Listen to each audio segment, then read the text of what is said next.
সুপ্রিয় শিক্ষার্থীবৃন্দ, আশা করি তোমরা সকলে অনেক ভালো আছো। আমিও অনেক ভালো আছি। অনলাইন ক্লাসে তোমাদের স্বাগতম। আমি রবীন্দ্রনাথ রায়। আজকে অষ্টম শ্রেণীর আমরা বিজ্ঞান বই থেকে এসিড, ক্ষারক ও লবণ অধ্যায় থেকে আলোচনা করব। এর আগে আমরা এসিড কি, ক্ষারক কি এ সম্পর্কে জেনেছি। আজকে আমরা নির্দেশক সম্পর্কে জানব। নির্দেশক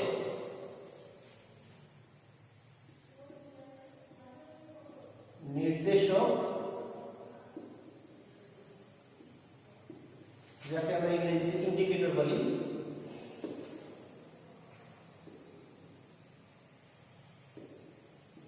ইন্ডিকেটর। এখন এই নির্দেশক যখনই আমরা করব, নির্দেশকটা কি জিনিস, অর্থাৎ নির্দেশক হচ্ছে যিনি নির্দেশনা প্রদান করেন।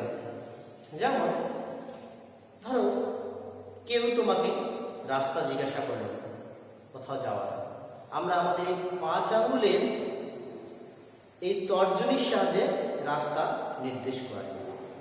আবার ক্রিকেট খেলায় যখন আম্পায়ার এই আঙুল উঠায় তখন আমরা বুঝতে পারি সেই ব্যাটসম্যান আউট, অর্থাৎ উনি আর মাঠে থাকতে পারবেন না। অর্থাৎ নির্দেশক হচ্ছে আমাদের রাসায়নিক কিছু পদার্থ আছে যারা নিজেদের বর্ণ পরিবর্তন করবে, করার পরে যৌগটি এসিড আছে না ক্ষার আছে তা নির্দেশ করবে, তাদেরকে আমরা নির্দেশক বলি। তাহলে চলো সময় আমরা নির্দেশক কি তা লিখি। যেসব পদার্থ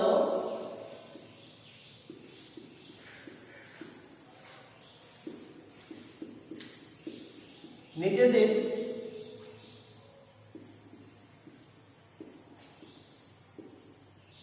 বর্ণ পরিবর্তনের মাধ্যমে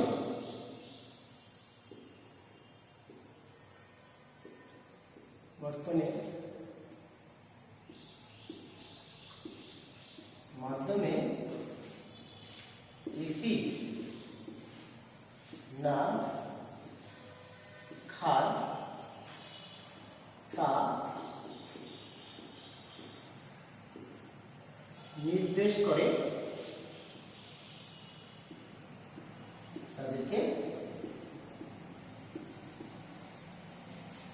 নির্দেশক বলা হয়।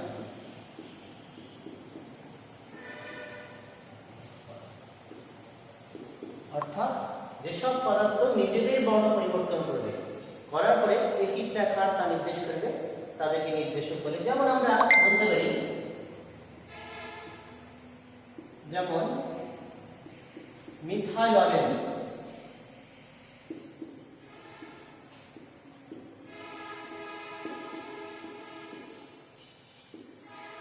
মিথাইল রেড,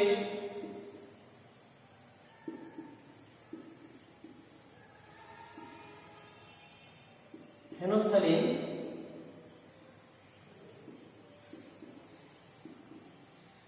এগুলো আমাদের নির্দেশক। অর্থাৎ এগুলোর মাধ্যমে আমরা এসিড না ক্ষার অর্থাৎ নিজেদের বর্ণ এই পদার্থগুলো পরিবর্তন করার পরে অন্য যৌগটি শনাক্ত করে, তাদেরকে আমরা নির্দেশক বলি। তাছাড়া আমাদের একটা লিটমাস পেপার নামে নির্দেশক পেপার আছে।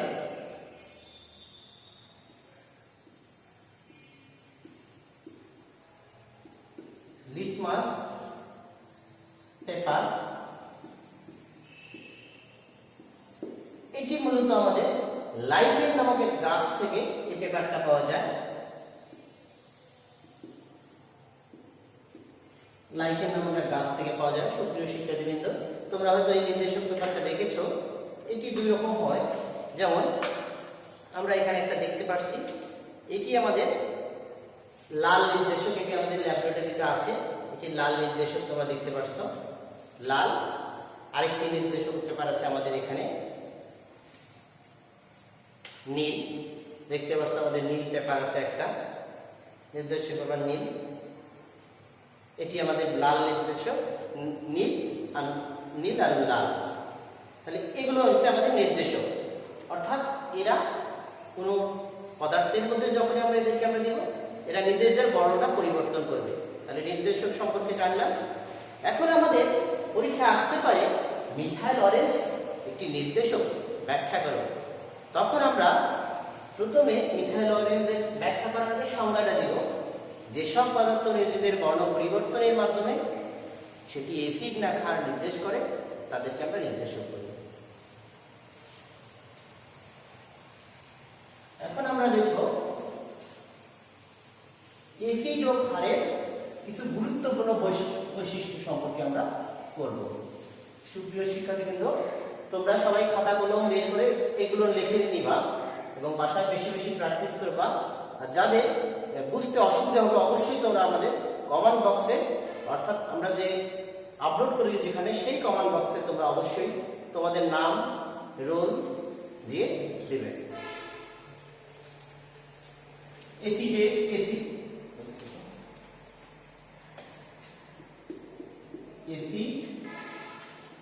এর বৈশিষ্ট্য।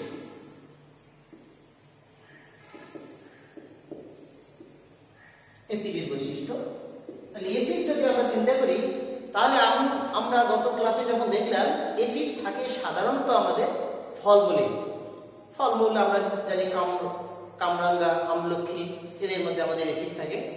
তাহলে এগুলোর খেতে কেমন? অবশ্যই টক। হ্যাঁ, অ্যাসিড টক স্বাদযুক্ত। অ্যাসিড টক স্বাদ যুক্ত। তাহলে আমরা জানলাম অ্যাসিডের স্বাদ অবশ্য টক স্বাদযুক্ত। এটি জলীয় দ্রবণে আমাদের কেমন আয়ন দেয়? আমরা জানি অ্যাসিড জলীয় দ্রবণে হাইড্রোজেন আয়ন দেয়। রিমেম্বার, অ্যাসিড জলীয় দ্রবণে হাইড্রোজেন আয়ন দেয়। হাইড্রোজেন আমরা H+ ব্র্যাকেটে লিখতে পারি আয়ন দেয়। তাহলে অ্যাসিড আমাদের হাইড্রোজেন আয়ন দেয়, যেমন আমাদের HCl, একে যখন আমরা জলীয় দ্রবণে দেই এটি H+ আয়ন এবং ক্লোরাইড আয়নে পরিণত হয়। এটি আমাদের অ্যাসিড। তারপরে 3 নম্বর, আমরা জানি অ্যাসিড ও ক্ষারের বিক্রিয়ায় লবণ ও পানি উৎপন্ন হয়। অ্যাসিড ও ক্ষারের বিক্রিয়ায় লবণ ও পানি উৎপন্ন হয়।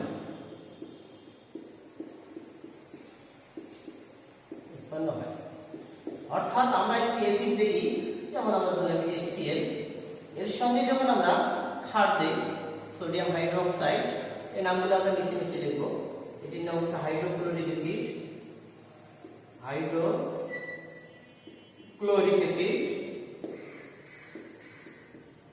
এটির নাম সোডিয়াম হাইড্রোক্সাইড,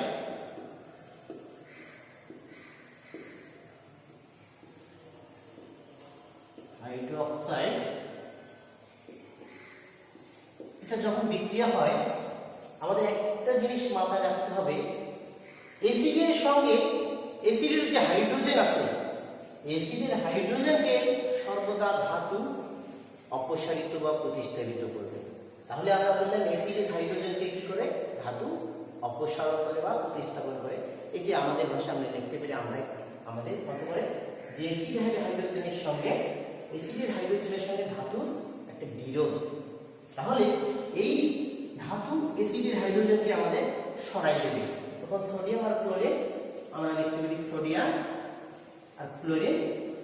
তারপরে আমরা যৌগের যোজনী আদান প্রদান করবো, যখনই লিখবো সোডিয়ামের যোজনী 1 নিচে যাবে, ক্লোরিনের যোজনী 1 এখানে আসবে, অর্থাৎ এটা লেখবার প্রয়োজন নাই। আর অবশিষ্ট থাকতেছে OH আর H। তাহলে আমরা এখানে লিখতে পারি H OH। এটিকে যদি আমরা সুন্দর করে হাইড্রোজেন যুক্ত করে পানি লিখতে পারি। এর নাম হচ্ছে খাবার লবণ। এটি লবণ বা আমরা আরেকটা নাম লিখতে পারি সোডিয়াম ক্লোরাইড। এটি পানি। তার আরেকটি লিখি,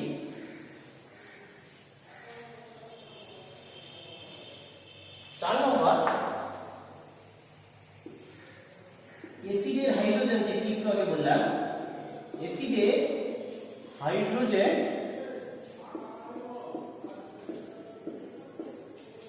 ধাতু প্রতি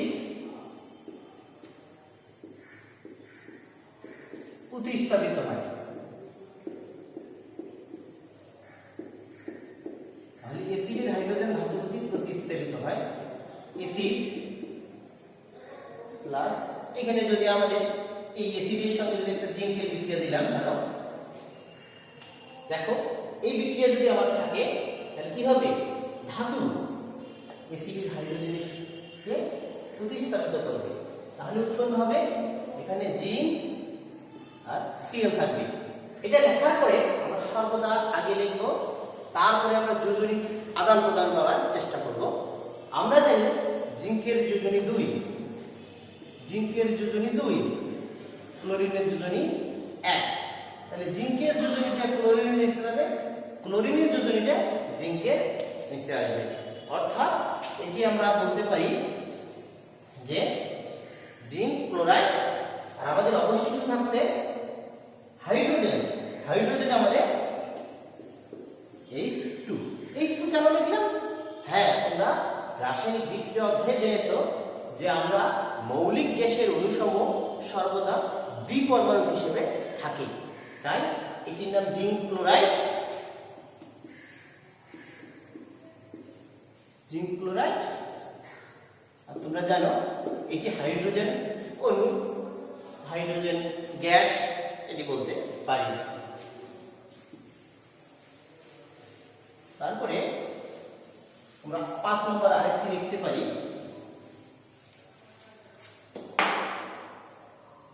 আমরা একটু আগে লিটমাস পেপার দেখলাম, এই লিটমাস পেপারটা দেখলাম, লিটমাস পেপার। অর্থাৎ আমরা জানি অ্যাসিড নীল লিটমাস কাগজকে, নীল লিটমাস পেপারকে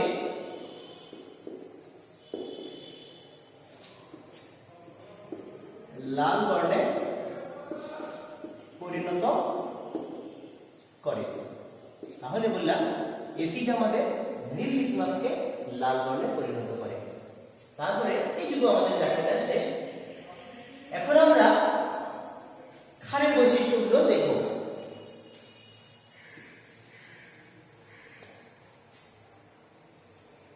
ক্ষারের বৈশিষ্ট্য।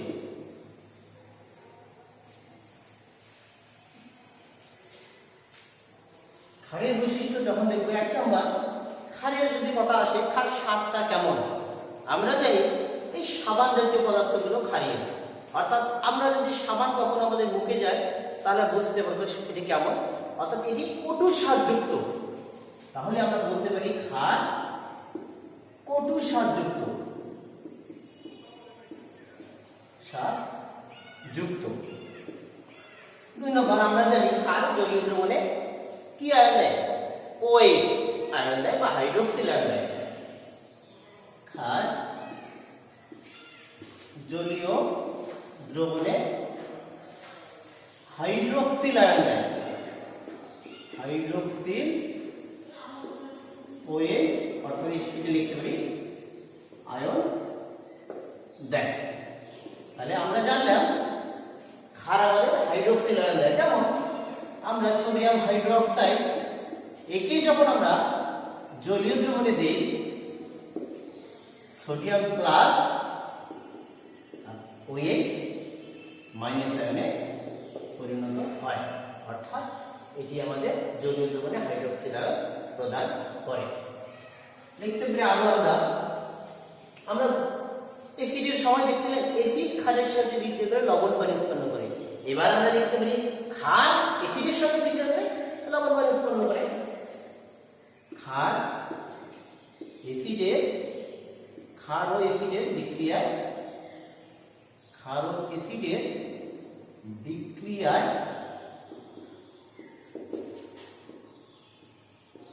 লবণ ও পানি উৎপন্ন হয়। তাহলে আমরা যদি একটা ক্ষার চিন্তা করি সোডিয়াম হাইড্রোক্সাইড, আর একটি অ্যাসিড হয় ধরো চিন্তা করি সালফিউরিক অ্যাসিড, এর নাম সালফিউরিক অ্যাসিড, এর নাম সোডিয়াম হাইড্রোক্সাইড। তোমরা লিখে নেবা জায়গা কম। ক্ষার অ্যাসিডের বিক্রিয়ায় লবণ পানি উৎপন্ন করে। আমরা জানি একটু আগে দেখলাম যে অ্যাসিডের হাইড্রোজেনের সঙ্গে ধাতুর বিরোধ। আমাদের এই কথাটি সব সময় মনে রাখতে হবে। অ্যাসিডের হাইড্রোজেন যেখানে থাকবে ধাতুর সঙ্গে তার বিরোধ, অর্থাৎ এই ধাতু অ্যাসিডের হাইড্রোজেনকে প্রতিস্থাপিত করবে, অর্থাৎ সোডিয়াম দিয়ে এখানে বসবে, তাহলে উৎপন্ন হবে Na2SO4। প্রথমে আমরা এটা লিখব, লেখার পরে আমরা দেখব যোজনী ঠিকঠাক আছে কি না। অর্থাৎ সোডিয়ামের যোজনী আমরা জানি 1 এবং সালফেট একটি যৌগমূলক। যখন আমরা প্রতীক সংকেত যোজনী অধ্যায়ে যৌগমূলক পড়িয়েছিলাম সেখানে দেখেছিলাম সালফেট SO4 এটি 2 আয়ন, অর্থাৎ যোজনী তার 2 ছিল। সালফেটের যোজনী সোডিয়ামের নিচে আসবে, সোডিয়ামের এক হয়ে যাবে, অর্থাৎ এর নাম sodium sulphate. Sodium sulphate plus বাকি থাকছে আবার OH আর হাইড্রোজেন মানে পানি। তাহলে তোমাদের এটি মনে রাখতে হবে। তাহলে এই যৌগগুলো আমরা মনে রাখবো বেশি করে। তারপর আমরা 4 নম্বরে যদি যাই, লিটমাস পেপার দিয়ে যেমন আমরা অ্যাসিডের সময় দেখলাম, এখন আমরা দেখি ক্ষার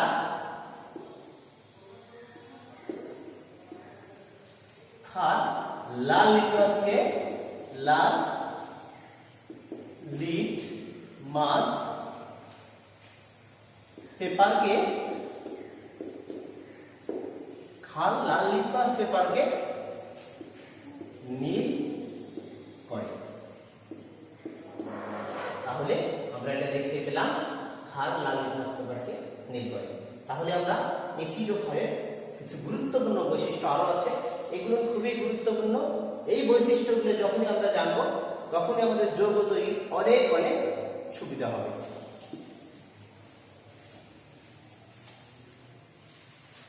এখন আমরা একটু আগে যেমন লিটমাস পেপার দিয়ে আমরা একটা শর্ট সংক্ষেপে লিখতে পারি অ্যালকালি করে কালি। অ্যালকালি, অ্যালকালি মানে আমাদের ক্ষারকে বলা হয়, হ্যাঁ, করে কালি। এই কালি মানে নীল। অ্যাসিড করে লাল, অর্থাৎ এই লিটমাস পেপারের বর্ণ কি কোন বর্ণে করে। অর্থাৎ আমরা এই যে অ্যালকালি করে কালি বললাম, অ্যালকালি মানে ক্ষার, ক্ষার কেমন করে নীল করবে। অর্থাৎ যখনই ক্ষারের দ্রবণে আমরা লাল লিটমাসকে ছেড়ে দেব তখন এটি নীল বর্ণ ধারণ করবে, আর যখনই অ্যাসিডের দ্রবণে আমরা নীল লিটমাস দেব সেটি লাল বর্ণ ধারণ করবে। অর্থাৎ একে আমরা আরো সংক্ষেপে লিখতে পারি সুন্দর করে অনিলাম। অ্যাসিড নীলকে লাল করে। সুপ্রিয় শিক্ষার্থীবৃন্দ, আমরা আজকে নির্দেশক অ্যাসিড ও ক্ষারের গুরুত্বপূর্ণ বৈশিষ্ট্য সম্পর্কে জানলাম। এখন তোমরা বাসায় সবাই দুটো প্রশ্ন রেডি করবা। একটা হচ্ছে H2SO4 একটি অ্যাসিড, ব্যাখ্যা করো। 2 নম্বর সোডিয়াম হাইড্রোক্সাইড একটি ক্ষার, এটি তোমরা ব্যাখ্যা করো। অর্থাৎ এটা আমরা এই বৈশিষ্ট্যগুলো যে লিখলাম, আমরা এই বৈশিষ্ট্য জমিয়ে দেবো যে এটি জলীয় দ্রবণে হাইড্রোজেন আয়ন দেয়, এটি ক্ষারের সাথে বিক্রিয়া করে লবণ পানি উৎপন্ন করে, তারপরে এটি হাইড্রোজেন কোনো ধাতুর সঙ্গে বিক্রিয়া দেবো, এভাবে আমরা করবো। আর ক্ষারের ক্ষেত্রে আমরা ওভাবেই দেবো। এই বৈশিষ্ট্যগুলোর অনুসারে উত্তরগুলো দেওয়ার চেষ্টা করব। সব আশা করি সবাই বাড়িতে এই আমাদের বাড়ির কাজ যেগুলো দিলাম এটি করবা এবং যৌগগুলোকে ভালো করে পড়বা, লিখবা এবং যোজনীটা অবশ্যই আমাদের জন্য যোজনীটা খুব ভালো করে আয়ত্তে রাখতে হবে। সবাই ভালো থাকবা, সুস্থ থাকবা। আমরা আগামী ক্লাসে আবার নতুন কোনো পাঠ নিয়ে হাজির হব। ধন্যবাদ সবাই।